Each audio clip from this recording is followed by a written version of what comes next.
Reister wrong. George Reister here. Oh yeah, it is the holiday season, so we are running a little bit later today. Glad you guys are joining me. Thank you for giving me your time. As usual, I'm George Reister, the greatest Unafraid show of all time. If you miss any Unafraid show, check out the podcast on iTunes. Look up Unafraid Show, or the link will be somewhere on my social media. Here's what we got on track for you guys today. Interesting thing happened at Florida State. Florida State should not be playing in their bowl game. We're going to talk about that.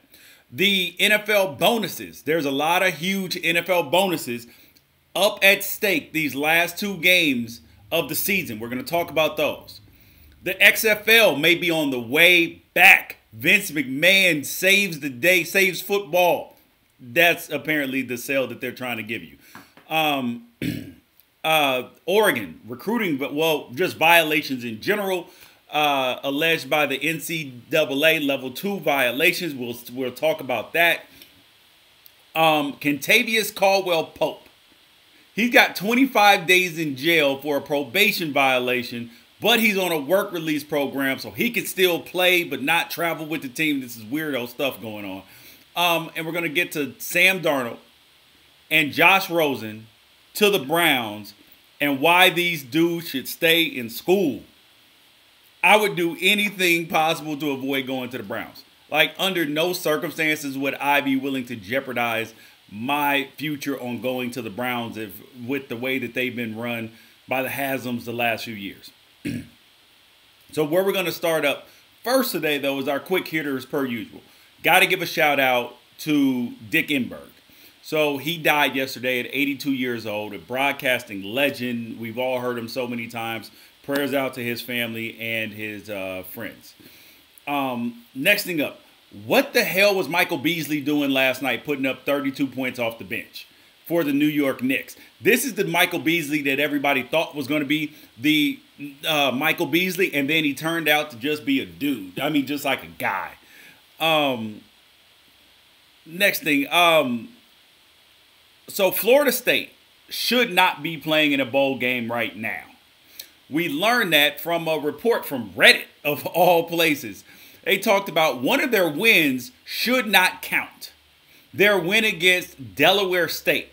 First of all, Florida State has no business playing Delaware State first and foremost. It's ridiculous. I hate the schedules. They're not the only ones that do it. I came down on anybody that plays FCS teams, even my Oregon Ducks, because I hate it. It's disgusting for college football. It's a free win. It's bad for the fans. Nobody wins except for the FCS teams make a little bit of money. But in terms of, and I know that's kind of elitist or whatever, not caring about the little guy when it comes to college football. But guess what? I'm a fan. I invest my time, my energy, my money into this. So yes, I do care. It matters to me.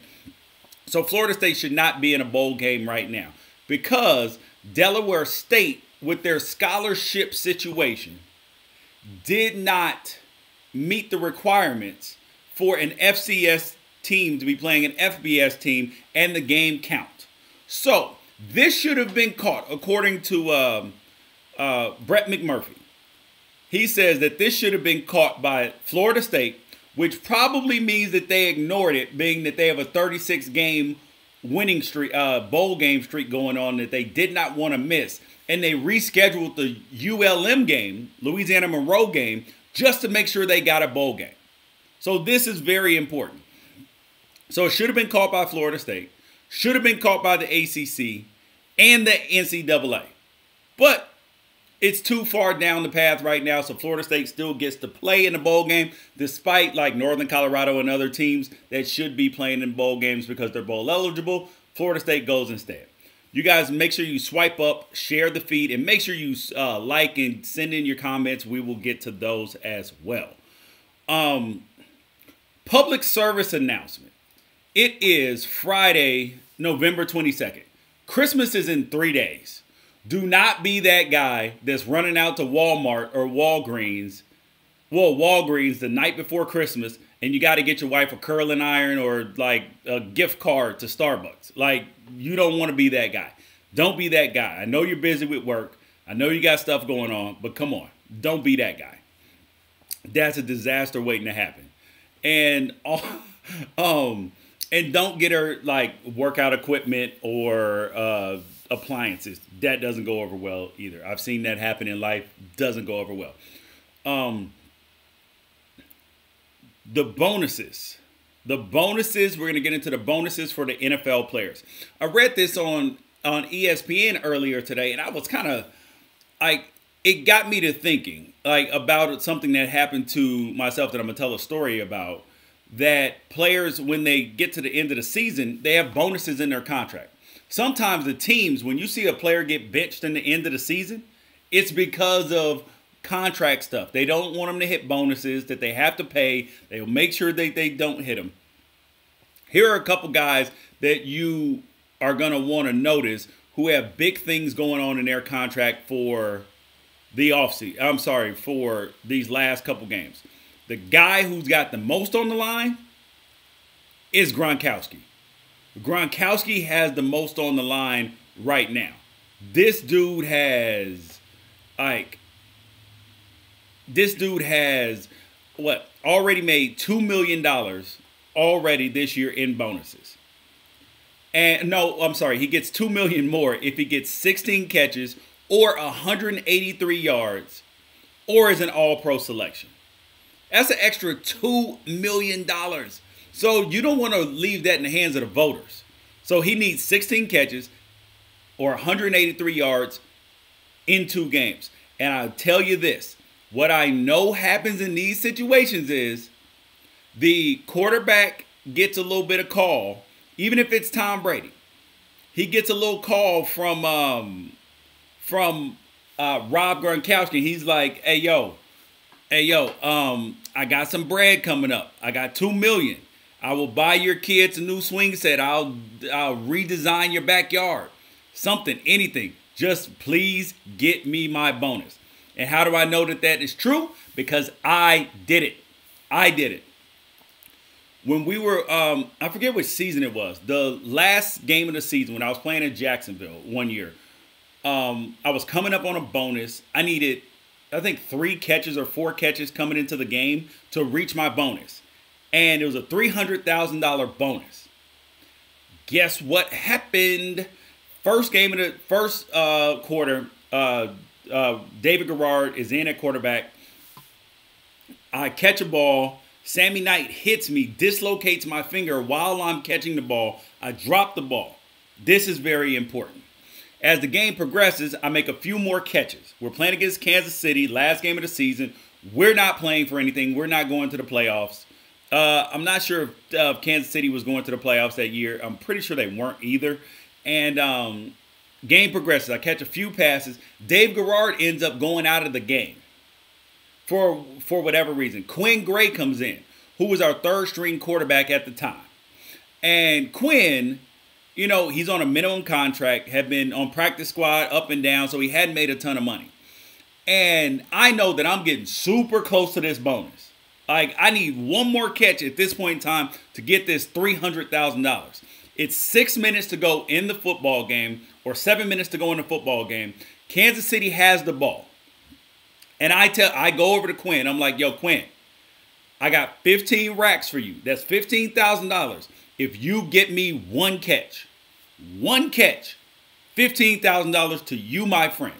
You know what Quinn said? No problem, buddy. I guarantee you will get your catch. No matter what they call, I don't care if I have to look downfield, check down, and toss it to you. I will make sure that you get your catch so you get your $300,000.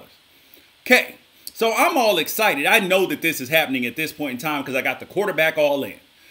And what happens? The damn defense doesn't get off the field for the whole 6 minutes or 7 minutes to go in the game.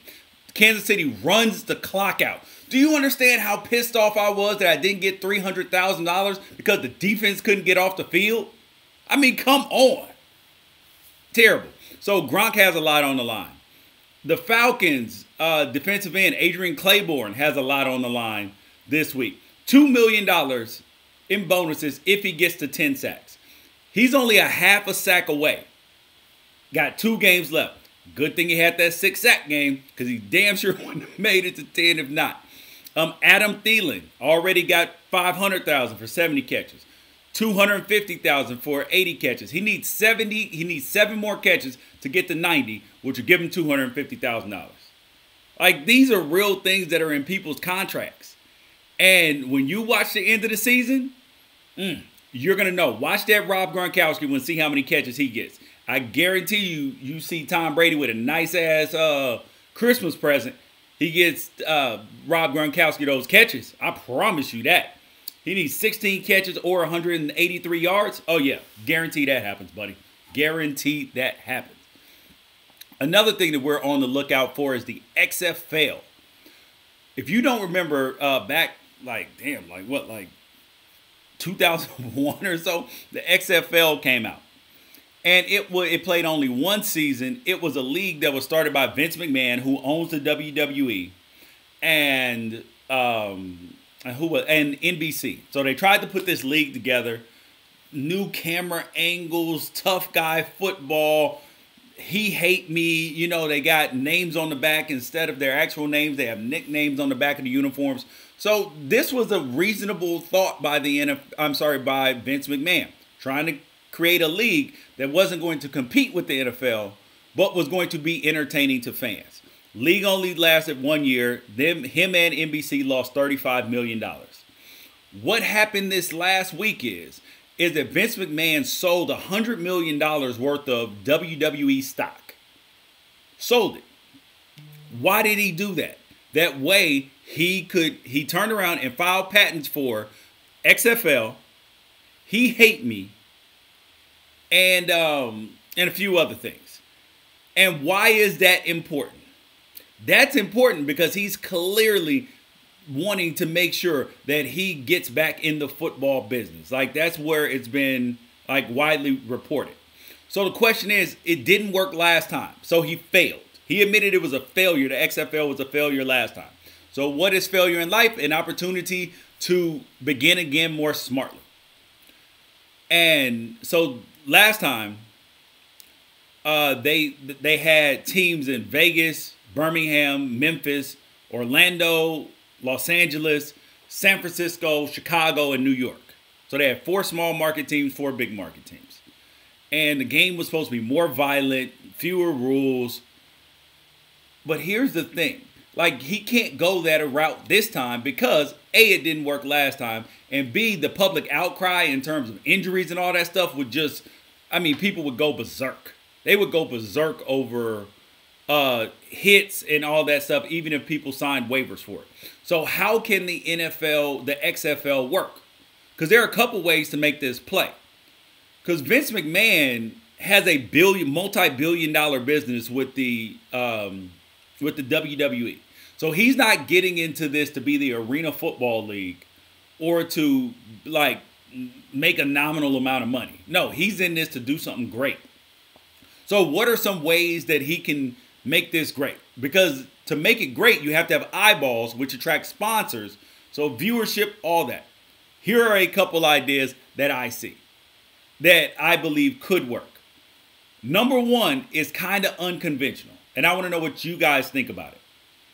It's kind of unconventional because he wants eyeballs, and the most growing segment of the population that's watching football and playing football are women. Now, the WWE is super successful with its women superstars. So, is it possible that Vince McMahon is going to start a women's professional football league? I feel like I would sign up for that because I've seen women play football before. And they, in some kind, as hard as the men play, the women play harder and they play for blood. I don't know whether it's cat fighting or whatever it is. They play for blood.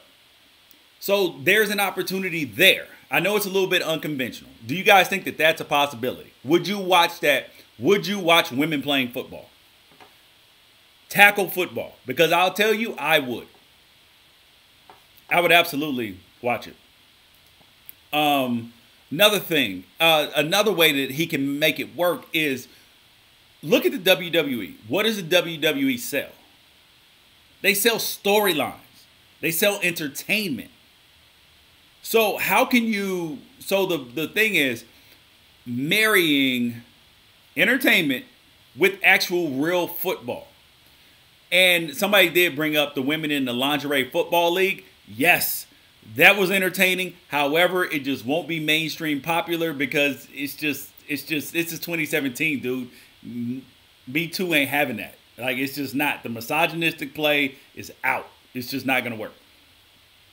So the question is, how do you get more eyeballs? I mean, of course you want the women, if they're playing, to play in regular uniforms, because the other way it won't work. So imagine if you have heroes and heels in the league, just like WWE. Because one of the things that the National Football League is missing right now is entertainment.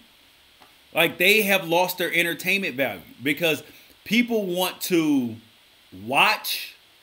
They're tired of the cliche lines, of the party lines of, oh yes, we're just here, we're taking it one game at a time.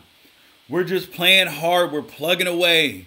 We are, we're not looking forward, we're not looking to the side, we're not looking behind us. We're on our path. We're focused. Yeah, well, focus is boring. I mean, focus is boring. You have to, like that, think about the last time that the National Football League was super entertaining and you had a storyline. That was when Odell Beckham Jr. was going up against Josh Norman. They were trash talking all week, and those games got high ratings because people wanted to see it. So the WWE sells entertainment.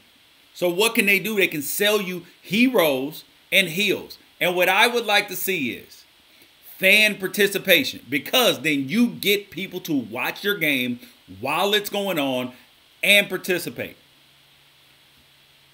And how you do that is cash prizes. Cash prizes. Because one of the things that the UFC gets young guys hungry when they come in and fight in the UFC is they have knockout bonuses, they have fight of the day bonuses, all that.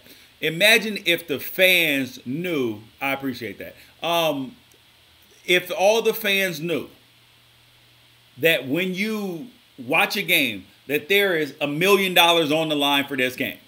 $1 million on the line. Winner take $1 million, loser take $75,000. You'll get guys to play hard.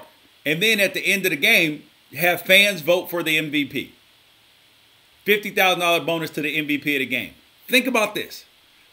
Because then that fan voting and interactivity creates a need to be watching. So then you can come in and vote. You can have a say-so. That's a big deal when you are currently involved. That's the same reason why American Idol is so popular. The Voice, all these other shows that do allow fan, well, The Voice doesn't, but the shows that do allow fan participation, they want to watch because they are involved and they are a part of it. And that's what the NFL is missing. It doesn't have heroes and heels. Think about the WWE. You got The Rock. Good guy most of the time. A couple times he was a bad guy. Hulk Hogan. Hero. I know you don't like him outside of the ring, but in the ring, he was a hero until he went to NWO, the New World Order. Then he was a heel. That was fun to watch. It's fun for people to watch these things. Ric Flair, good guy, bad guy. Multiple leagues. Dusty Rhodes, John Cena, Batista, Brock Lesnar, all these people. Jerry Lawler, The Undertaker, CM Punk. I know I'm displaying my wrestling love. But, I mean, this is why people like Gronkowski and LeVar Ball are so popular. Because they go out and they have fun. They do what they want to do. They're not just sitting up here trying to toe the party line. That's what, truth be told, that's what people who voted for Trump love about Donald Trump.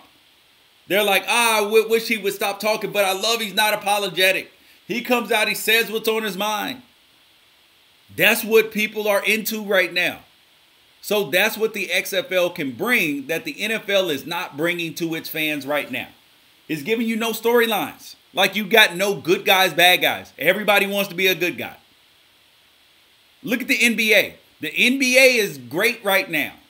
It has heroes and it has heels. Kevin Durant was a hero. He goes to Golden State. Then he's a heel. LeBron, hero in Cleveland. Heel in Miami. Hero back in Cleveland. People want to see them lose. They want to see them win. They're polarizing. And that's what the XFL can create. The same thing it creates within the WNBA. In the WWE. Imagine if players were able to be traded like mid-game. Throwing out the element of fairness. A universal playbook where everybody has the same plays. The way you don't have to worry about, learning the system and all that. Everybody has the same plays. And the fans get to say, oh, nope. Midstream, somebody comes in, we're switching teams. Boom. Bam. That might be entertaining. And that's what the WWE provides as entertainment. And the NFL is not providing that right now. They're not providing that right now on the level that they used to. Like the level of I must see this, I must be there. Another team that is a must not be there is the Cleveland Browns. And over the next couple of weeks, you're going to see a bunch of players deciding whether they're going to come out in the NFL draft or whether they're going to stay in school. The top two names, obviously like household names, are going to be Sam Darnold and Josh Rosen. And I said it in the beginning when I was going through the rundown, that if I were either one of those two young men, I would stay in school to avoid the Cleveland Browns at all costs. I would avoid the Cleveland Browns. They are a dumpster fire. Everybody knows why. But the interesting part about the Cleveland Browns is that their coach, Hugh Jackson. How's the coach go 2 straight years starting off 0-14 and nobody thinks he should be fired? I mean, the fans don't think he should be fired. The team doesn't think he should be fired. Analysts don't think he should be fired because he's playing with a college football team trying to play in the pros. But the guys will run through a wall from him. And why is this? Because he shows love and he works hard and he believes in them and gives them this is the ultimate hope salesman. Because he's found a way to sell to these young men, to his team, that they can win any game knowing they can't. But who they need to draft is, they don't need to draft Sam Darnold. They don't need to draft Josh Rosen. The Cleveland Browns need to draft Baker Mayfield. Let me explain to you why. You guys swipe up, share the feed. I'm going to get into this. The Browns need to draft Baker Mayfield, not Sam Darnold, not Josh Rosen, for a clear and present reason. Is Baker Mayfield in his life has been an overcomer. He's been a guy who, whenever faced with adversity, he comes out smelling like roses. And that's what the Cleveland Browns need. They need somebody who's an overcomer. They don't need a front runner. They don't need a pretty boy, quarterback. They need somebody who's willing to get in there, do the dirty work, and build from the ground up. And who's used to being behind in the 8 ball in life. That's Baker Mayfield. That's why the Cleveland Browns should draft him. I know it's scary to him because they're like, oh, well, maybe he looks like Johnny Manziel. Nope, he's different. Not the same kid. And their front office has just been absolutely just despicable and terrible. Think about this. They could have drafted Carson Wentz. They could have drafted Deshaun Watson. They could have drafted, a bunch of other quarterbacks too. And instead, nope, they got Deshaun Kaiser. Not that the kid is bad. He just wasn't ready. And that was a horrible idea. Horrible idea. And everybody thinks that it's about talent. That it's about talent that creates success in the NFL. Talent is not what makes you most successful in the NFL. Talent is the 4th most important factor in NFL success. Number 1 is opportunity. Your draft status and the health of people around you determines your opportunity. Because if you're drafted as a 1st round pick, you may get 8, 9, 10 chances to prove that you're a guy. Your 5th, 6th rounder or undrafted, you might get one shot. And that's going to depend on the health of people around you. Somebody at your position gets hurt, you might get a shot. They don't, you won't. I mean, think about it. If Drew Bledsoe didn't get hurt, we may have never heard about Tom Brady. Because Drew Bledsoe would have played another couple years in New England. And then they would have said, oh, well, we need a new quarterback, so we'll draft one. That's what would have happened to Tom Brady. Number 2 is these are the 4 most important factors in an NFL player's success. Number 1, opportunity. Number 2, fit. You have to fit in the player's system. Look at Jeff Fisher. Jeff Fisher, in the last few years, had Case Keenum, Jared Goff, and Nick Foles as his quarterback. They looked like they sucked. But guess what? They go other places in a different system with a different coach. They work. That's the second most important thing. The third most important factor in an NFL player's success is effort. You work hard and you play hard, and you will eventually get that opportunity, which is the most important thing. Number 4, talent. Talent, God-given ability. Those are the things that make you, those are the 4 important factors, well, most important factors in an NFL player's success. Yeah, I would agree. Russell Wilson is a prime example of all 4. That's how you create a NFL player who's very successful. There are people who fall through the cracks. And then the 5th, well, I mean, like 5th going down the line after that would be staying healthy. Like, you just have to be able to stay healthy. Next up, though, the Kentavious Caldwell-Pope. That's a hell of a name. He is a guard for the Los Angeles Lakers. He's averaging 14 points a game. And he joined the team in July on a 1-year, $18 million contract. He was a sought-after free agent, but he had a little bit of legal trouble in the offseason. Last offseason. So he got cited with a DUI, but then he pled down to allowing somebody else who was intoxicated to drive your vehicle. So what all this amounts to is he ended up on probation, 12 months of probation, and that required him to submit to alcohol tests, drug tests, all this stuff. Whether it's because of his schedule or whatever the hell it is, he violated his probation. He got 25 days, not in jail, on a work release program. So he's got to go to this place in Seal Beach, the Seal Beach Police Department Detention Center, Seal Beach Police Department Detention Center in Orange County. He's got to go there for 25 days. For 25 days. And he's got to wear a GPS monitor outside when he's not in the detention facility. And he can't leave the state of California. So the question is this really punishment? Because he's got to pay $120 to be in bed by 10 o'clock every night. He can't travel with the team. He can only go to practice because it's a work release program. And some people are upset about it. They're like, this isn't really jail. This isn't punishment. Well, he wasn't supposed to go to jail. He's in a work release program. These are rich people problems. Because when rich people go to rehab, they don't go to like just regular, like Sally, I don't even know the name of it. Like a regular Betty Ford clinic.